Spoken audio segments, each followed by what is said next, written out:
এখন আমাকে ১ থেকে ২ জন নেগেটিভ কমেন্ট করলেও কিন্তু আমাকে ১০ থেকে ২০ জন ভালো কমেন্ট করছে। এটাই আমার কাছে অনেক বড় ব্যাপার হয়ে উঠেছে। কারণ আগে আমাকে প্রায় সবাই বলতে গেলে অনেক খারাপ মন্তব্য করত বা নেগেটিভ কমেন্ট করত। এখন যখন আমি পজিটিভ কমেন্টগুলো পড়ছি তখন আমার খুবই ভালো লাগছে। তোমাদের জন্য মন থেকে অনেক ভালোবাসা আসছে। তোমাদেরকে অনেক অনেক থ্যাংক ইউ এত পজিটিভ কমেন্ট করার জন্য আর আমাকে এত মোটিভেট করার জন্য।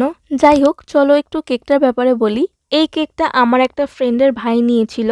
ভাইটা আমার থেকে ফার্স্ট টাইম কেক নিল আর সে তার গার্লফ্রেন্ডের জন্য কেকটা নিয়েছিল। কেকটা টেস্ট করে সে কিন্তু খুব একটা ভালো রিভিউ দিয়েছিল আমাকে। কেকটা 1 পাউন্ডের আর প্রিমিয়াম ভ্যানিলা ফ্লেভারের কেক ছিল। এই কদিন ধরে আমি একটা জিনিস অনেক লক্ষ্য করছি যে আমার কেকের ফটোগুলো নিয়ে তোমরা ডাউনলোড করে তোমাদের ফেসবুক পেজেতে তোমরা আপলোড করছো আর ক্যাপশনে লিখছো যে ডেলিভারি ডান। তোমরা পোস্ট করতেই পারো, তোমাদের স্যাম্পল হিসেবে তোমরা রাখতে পারো, বাট তোমরা আমাকে তো অন্তত ট্যাগ করো বা আমার কাছ থেকে পারমিশন নিয়ে তোমরা আপলোড করো।